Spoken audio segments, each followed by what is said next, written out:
Hi guys! Welcome back to my YouTube channel. It's me, Didoy Vlog.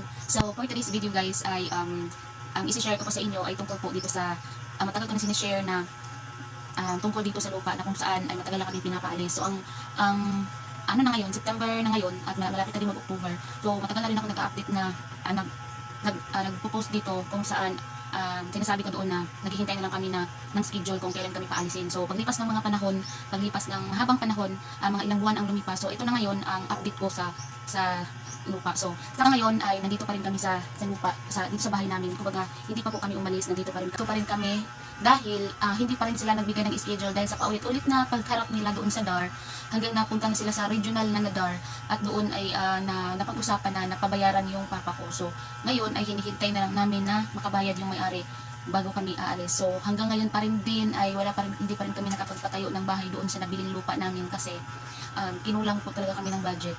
Noong sa panganganak ko, nakatanggap po ako ng maternity benefits pero hindi ko po kasi yun kasi yung pinakaplano na patayo namin ng bahay pero hindi ko talaga siya natuloy kasi pabalik-balik po kami sa hospital para sa check-up ng anak ko.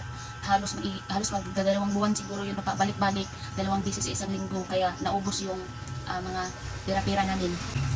Naubos yung talaga yung namin yung maternity na natanggap ko at saka pero hindi naman lahat naubos dahil lang doon sa pabalik-balik. Nagpaano kasi kami, nagpa-extension kami doon sa tindahan ng isang maliit na kwarto para doon na kami matulog kapag kagabi dahil marami kasi nagsisigarilyo doon sa tindahan namin para hindi po agad papasok doon sa sa loob ng tindahan kaya naglagay kami ng isang extension doon sa likod para hindi makapasok doon yung usok sa mga nagsigarilyo dahil ayoko po talaga makalanghap ng sigarilyo yung anak ko kasi mahirap talaga kapag kahit hindi ka nagsigarilyo pero second user ka talagang delikado lalo na at hindi po ganun kaganda yung sitwasyon ng baby ko paglabas niya. Nagka po siya respiratory failure kaya hindi po talaga siya pwede na basta-basta makalanghap ng mga ganung mga usok. So sa ngayon mga day ay nandito pa rin kami sa bahay namin, nakatayo pa rin siya. Tapos naghihintay na lang si Papa na mabayaran siya.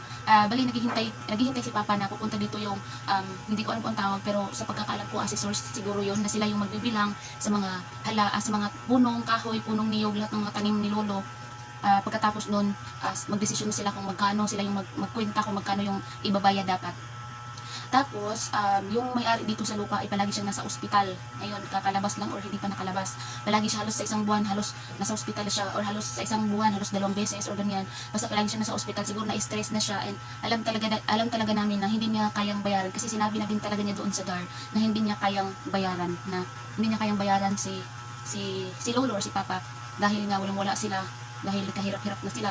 Ayun, sabi naman ng taga-DAR na benta mo na lang lupa mo, benta mo na lang yung mga niyog mo para makabayad ka. So, ibig sabihin, medyo malaki-laki siguro yung bayad kasi hindi ganun kasi napakatagal kasi ni Lolo dito sa lupa na ito. So, damay kasi si Lolo dahil sa galit siyempre magkasama yan si Papa at saka si Lolo kasi si Papa yung nagiging guardian ni kasi hindi talaga kaya ni Lolo. So, dahil ayaw ng may-ari dito sa lupa sa kay Papa, kaya pinapaalis na si Papa, so damay na si Lolo, kaya bayaran niya si Lolo dapat. So, ngayon, kami na mga anak ni Papa, wala naman talaga kaming dito, dapat talaga mapaalis na kami kaagad, pero dahil naghihintay pa rin kami para kasabay na lang kaming aalis kasama ni Papa, kaya naghihintay na lang din kami sa bayad kasi yun nga sabi ko hindi pa kami makapagpatayo ng bahay kasi nga nag-iipon pa rin kami ngayon dahil back to zero po talaga kami pagkatapos ng panganganak ko kasi sobrang dami ng gasto kahit walang bayad yung ospital, yung sa pamasahe, sa pagkain, sa pabalik-balik namin sa Cagayan, yun ang nagpaubos sa pera namin. So ayun naman guys, ayun namang mga dayong update ko for today's video. I-update ko na naman kayo sa susunod kung nakabayad na ba or paalis na kami dito or gigibain na ba itong bahay namin.